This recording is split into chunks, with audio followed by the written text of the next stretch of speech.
Welcome back, everybody. You got Will and I-Man here from the Block Runner, MetaZone, Rovi, and mScribe, and today we're going to be talking about DMT. Yay. And that's about it, right?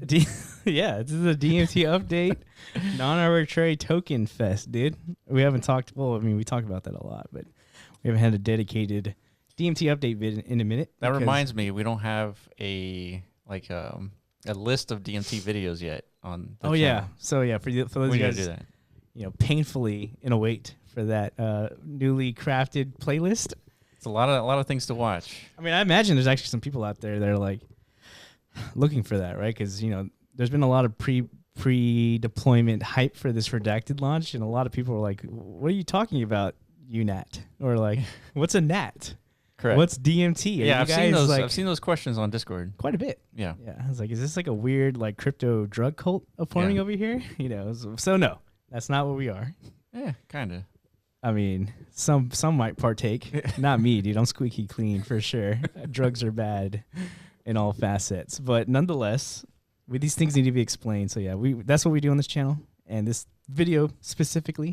Yes. So we should probably start it off with you doing what you do best, dude. Like a little elevator pitch for like a minute. 1 minute? Just 1 minute, dude. That's tops. Just like, you know. Yeah, I guess where do I start? DMT, and ethos, and like, you know, let's just see what's being built. I'll explain what DMT is, UNAT, and then NATs. Perfect. All right, so DMT, digital matter theory. Yeah. It is a name we gave what we've been doing for the last hundreds of thousands of years is recognizing patterns, right? And so traditionally we recognize patterns such as like atoms, right? And we give atoms names, arbitrary names, right? Yeah. And then we saw patterns within Bitcoin, right? And so we're like, if you apply this pattern recognition on Bitcoin, you could create non-arbitrary tokens. Correct. Right? And so that's how we spawned NATs. And then anytime you mint a non-arbitrary token, you are minting an asset, you're holding it. It represents fungible tokens. Yeah. Right? But that mint is a unique non-arbitrary token, and artists and creators can make art, applications, 3D models off of unique non-arbitrary tokens. Correct. And so now when you point to this pattern on Bitcoin, you are creating a supply that is non-arbitrary. Why is that a big deal? Well, because it removes decision-making from the creator. Yeah. And now everyone starts with the same data source. Correct. And you know what parallels this same data source? Reality, physics. Right. Yeah. We all work with the exact same physics. There is no way to break the laws of physics.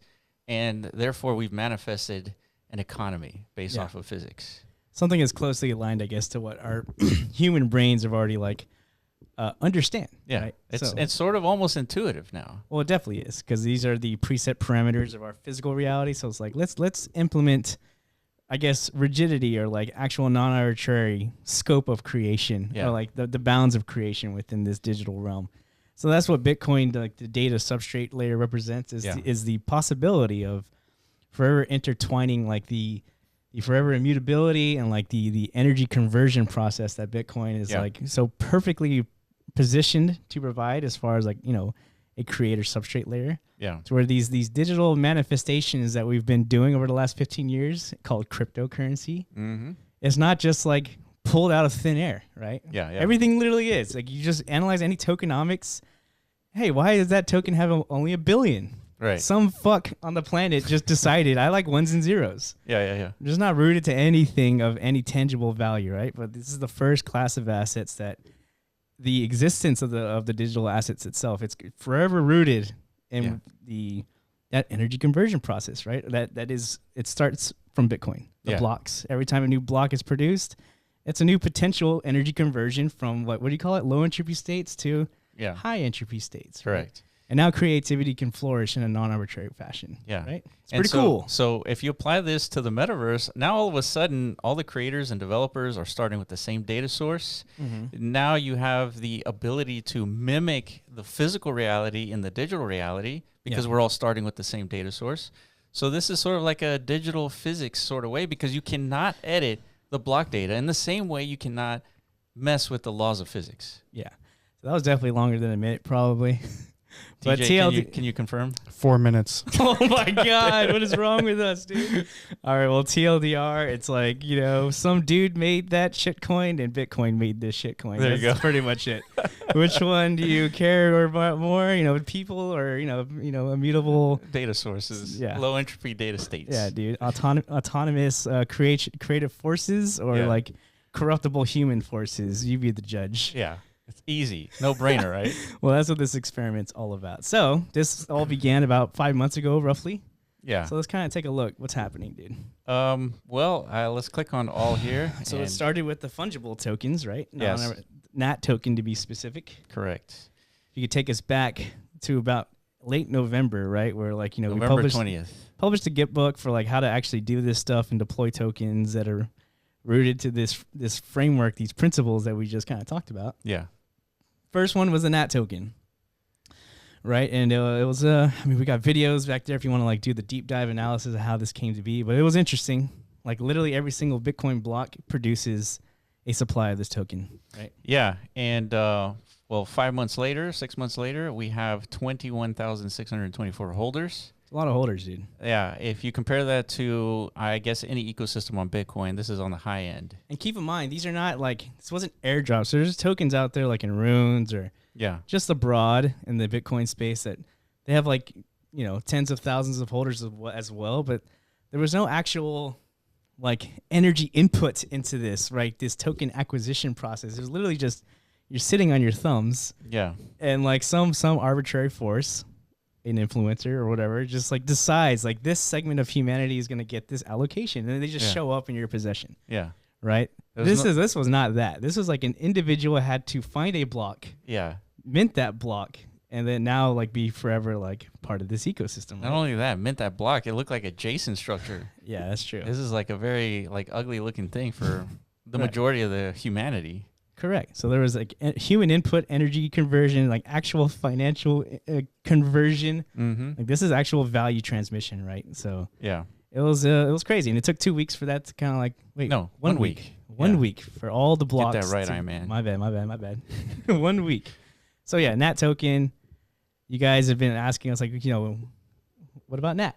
Right? Yeah. So what about NAT? So it was the first non-arbitrary token.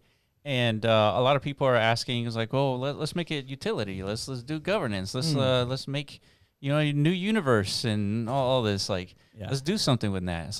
It's a good idea to do that, but I think we need to work on building the rest of the ecosystem, supporting UNATs, supporting all the other fields for Bitcoin. Yeah, and then we can start figuring out what makes sense for the utilization of the non-arbitrary token, which it's one of the most widely distributed tokens on Bitcoin.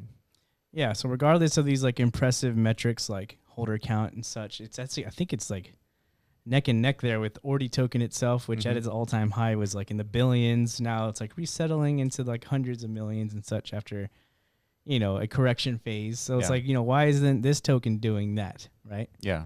I mean, it's interesting. Yeah, it is definitely weird. There's political forces. There's a lot that goes into that. There's probably a whole video. Backroom deals. Yeah, it's an entire centralized architecture framework of how to propagate something like an Ordi token, the first BRC20 token, and channel it into a pipeline of centralized control, essentially. Yeah, for the benefit of a small group of actors. Imagine you're a crypto enjoyer, right? And you're clamoring and you're hoping and you're praying for centralized support. That's what most of the space seems to be. If you pay attention to Leonidas and his pitch for Doggo to Moon, it's just put as much pressure on Binance's ball sack until until they basically just do whatever the community begs of them, right? Yeah. Yeah, it is kind of it feels whorish a bit. Doesn't it? I feel like it. It's here we are, we're all about community and the people, but we really need you guys who are taking advantage of us to really send us to Valhalla, because there is no other choice, right? You have to. That is how the system works in crypto and Web3, and that's what we mean, right? Yeah, and so I guess my point is that we really need to figure out a decentralized liquidity provisioner like a Uniswap. Yes, but on Bitcoin, and then there's some attempts out there. Absolutely, and those are the things we're interested in. So we've done previous videos about track and tap and all that stuff, and those are the layer 1 provisioners of where we could potentially see that arise, just like we saw that on Ethereum arise last cycle, right? That is really what got the show started. So yeah, and so as we continued down this timeline, we had more fungible tokens launch, and then all of a sudden, this guy named Evie was like, you know what? We can do something with these mints. Yeah, we can put art on these mints. And so what he did was he created Natcats. Correct. And it was the first unique non-arbitrary token that had art. And this is completely on-chain art. 100%. Yeah, there was like a FUD period where people didn't, and because it took Magic Eden and some other provisioner some time to understand like how this art is actually being, rendered. So yeah, it is an entire like text script process, right? Yeah, it's an on-chain rendering script that is, it's working and it's being applied in many different like use cases beyond just JPEGs, to be honest. Yeah, it goes beyond JPEG. It's a script. It's code, right? You could do applications. You could do pretty much anything that you were used to on the internet. Yeah, it implements like it tackles a lot of the built-in limitations to Bitcoin, right? A lot of people, it expands the scope of what you can actually do on chain as a result, right? So there's a lot of cool stuff happening within this space. Natcats in its accumulation phase, people are like, the sentiment is starting to like emerge now that like Runes is kind of like settling a bit. Yeah. Also, this depiction isn't accurate, right? This is true. This doesn't give you the whole story. The chart really starts at $0. Yeah. Practically. It was basically a free mint. You just paid the network fees, whatever. And then it went to as high as like $8,000. So that's basically like 0.1 Bitcoin, 0.15 or something like that. Yeah. And so that's like almost roughly a 10,000x. It was pretty insane. It was insane. Yeah. So if you happen to like be catching or paying attention to this space as it was literally birthing, you got into those types of opportunities, right? And and there was like 2 weeks straight where people were trading these assets off of Google Sheets. Yeah. So speaking of Google Sheets, there's something happening right now with the not necessarily this, but this is a shout out to the Natcats. Can we just scroll through the comments real quick? Yeah. This is the quantum cats. So what do you say, Udi? There's only one cat on Bitcoin. Yeah, and they just kind of like scroll through. It's like it doesn't look like there's only one cat on Bitcoin. Yeah, there's definitely some cats. The community definitely went full tilt, like full, like hammer, dude. Like just you guys. Oh, this is quite the reckoning here. It's beautiful to see, right? Yeah. This guy's like, I have a quantum cat. It's like, me too. Yeah. And then it's like, shut up, bitch. Let me show you my Natcats. Watch, they're coming. There they are, some Natcats. Yeah. Yeah, dude, it's good to see. Yeah. Yeah, I mean, the Natcat community just like pouring in, to show some sense, because I mean, come on, dude, you can't say that. Yeah. All right, let's recenter on the NatFrogs. Yeah, NatFrogs. So this came out last week. Remember? That's right. Yeah, I can't play the song, but it's one of your favorite songs, dude. Literally my favorite song ever. It's the favorite song. The favorite. Okay, well, I played this like 100 million times back in the day. Okay, what's the song? So Forgot About Dre. If that isn't your favorite song, then which is an Eminem song, right? It's both Dr. Dre and Eminem. And Eminem. Yeah, I remember that song. So just play that on YouTube so we don't get infringed on, and then just watch this video, and that's the vibe. Yeah, that the NatFrogs put out. But since then, they've been on quite the tear, dude. I don't know if you've been paying attention, but they're trading at like basically like 0.05 or 0.0. Really? I don't know. It's like they're like $400 or $500 a mint right now, and they're doing the spreadsheet thing. It's not on Magic Eden. Wow. The actual art hasn't been like fully rendered on chain yet because still got to verify that script, but it has been like, it's in our possession, right? Wow, that's cool. So we gotta like verify to make sure the script it's gonna be fine. It's just we're gonna talk about it on our next podcast. There's been a lot happening. Yeah, it's true. On the mScribe front. Yeah, I haven't been following only because we've been extremely busy. Yeah. But yeah, this is cool, man. Potentially it might happen again, dude. That's the speculation on this right here on this next tweet. Yeah. Let's see. All right. So it says 2 highly speculative degen calls, DMT NatFrogs. Art viewer today, people start noticing the art, getting some traction. Floor is 0.004 and 0.005. Yeah. If you want to buy it, take your time on Discord. Don't hesitate to ask for help there, and then block. Yeah, that's another project that is kind of happening on Runes. It looks a lot like bitmaps and stuff. It does, yeah. There's not much details there, but it's the first time we've seen like outside of terabits and others, like some non-arbitrary attempt at creating some value on runes. But yeah, so do with that information what you will. I mean, potential degen entertainment value here. Yeah. I mean, if we could have a second, like a repeat of Natcats with the NatFrogs, that'd be pretty swell. Pretty interesting. They have a lot of swell. That would be swell. It'd be quaint. Be quite quaint, dude. But they have quite the. That's gonna be tough to pull off for one, because you got to get through the holder count issue, right? Yeah, that's true. Yeah. Because the problem with these fair mints early on, and this was distributed, months ago. Right? Yeah. But the art is just now like completed, and now like the viewers live. Yeah, and so I mean, you could take advantage of this as a creator. Is you can have a completely mint out, and then do the art release afterwards. Mm-hmm. And that's a potential marketing opportunity you could take advantage of. Yeah. So the community's here, but can enough sentiment be formed around this, like we saw with Natcats. I mean, Natcats was quite the fucking storm. You know what I mean? Yeah, it was. I mean, a lot of people from Ethereum were talking about Natcats. Yeah. All right. Oh, Grok 42. The DMT Unap pattern recognition for Grok 42 collection number 2 ended up with the supply of 412. That was completely random by chance. The dual pattern equals blocks with 42 in block height and Grok in transaction Bitcoin addresses within the range of 767,430 and the Grokkening.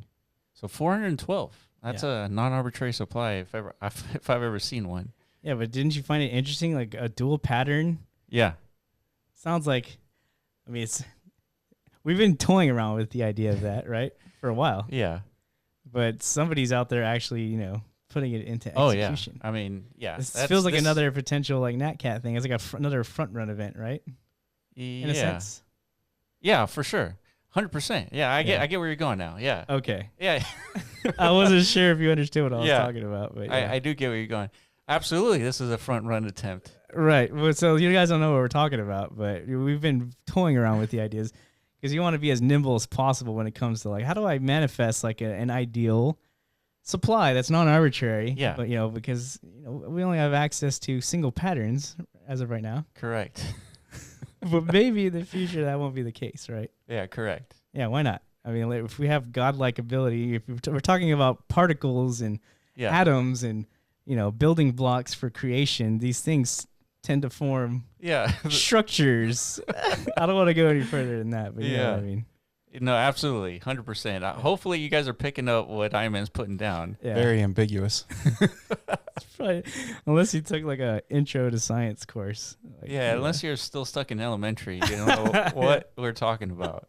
Okay, but interesting nonetheless. Shout out to Sol for like expanding the scientific scope potentially of this discussion. Yeah, this is great. I'm really interested in like diving deep into this because it's gonna work.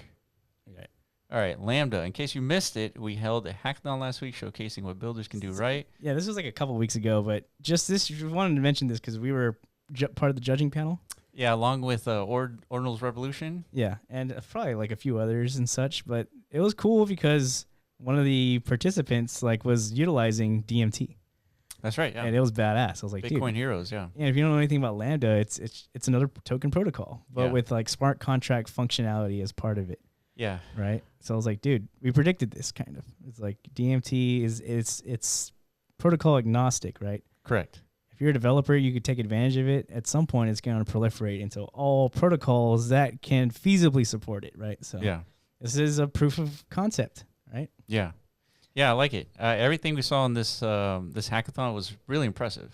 Yeah. So watch that video right there from Superfan if you want to like revisit that. I'm pretty sure like our reaction is recorded in there as well. Yeah, we're in there chatting it up and asking questions and stuff. Yeah. All right, last thing, dude. Finally. This is probably the most important thing. mScribe announcement. It's due to invaluable feedback from our community, we're postponing the highly anticipated launch of Redacted by King Punk Ape. So what happened, dude? We've had a snafu as such. Did we? As one would call it. Okay. But all is well. Everything kind of got rectified. We're going to be talking about deeper in our podcast that we're going to be releasing here pretty soon. Hopefully in a couple days. But yeah. Dude, we want to do like a full. Man, it's been fucking hectic. But yeah, man, it's we've been averaging going to sleep like at 4 a.m. Yeah. as you do before launch. Yeah. But yeah, we're gonna go deeper into it. Happy to talk about like all this stuff that's been happening, in sense that this is a highly anticipated launch. Our tests actually, with these snafus, they've been going pretty well. Yeah. Yeah. I guess if you go back here and you click on redacted test, and it'll show you that holder count for our tests, the crown is 3,100 and the circulating supply is 3,500. Yeah, so basically it's like 1 for 1 practically. Which was like the whole point, right? And again, to address the issue of open and fair mints, like they can be easily co-opted by nefarious forces to create like higher concentration. So there's a lot of negative ramifications to that, right? Yeah, correct. The whole point of this like implementation is to counteract that. And it's working. Yeah. Yeah, exactly. I mean, there's only 3,500 and 3,100 are holding it. Yeah, that's huge, actually. You typically see holder counts like that for a full like 10K collection almost. That's right, yeah. So I was like, we're on our way, right? We just need to like really clean it up a little bit. Yeah. And you guys know, if you guys have been with us through this testing process, there's little hiccups here and there and such, but the support has been tremendous from you guys. And you guys know what we're trying to do. It's no small feat. We're not trying to do like something that somebody else has been doing like all along. This is all brand new shit. That's right. Brand new from the rip. Yeah. So yeah, there's a bit of like some wrenches thrown in our direction, right? Yeah, of I course. think that's to be expected. I think so. So yeah, we had to delay it just to make sure we had enough time to clean a couple of things up, but yeah, it's in progress. It's scheduled for the same time next week. Mm-hmm. And yeah, so if you got a whitelist access, I mean, you're pretty much in. Right. So stay tuned to more details for that. Shout out to our launch partner, King. Yeah. They've been great. And the whole community there, the Babbies, Yeah. All you guys who've been like totally supporting this, because we're all on a collective mission here, for real. Yeah. It really does feel like that, like everybody's kind of aligned, and the ethos is strong. It's like, dude, take your time, whatever, dude, get this right, because we understand like the impact of it, like once it's actually deployed. Yeah, everyone says in crypto, devs do something. Well, the devs are actually doing something. Right. But yeah, that's it for us. If we miss anything as far as DMT goes, let us know in the comment section below. I appreciate you guys for watching, and we will catch you in the next video. Peace.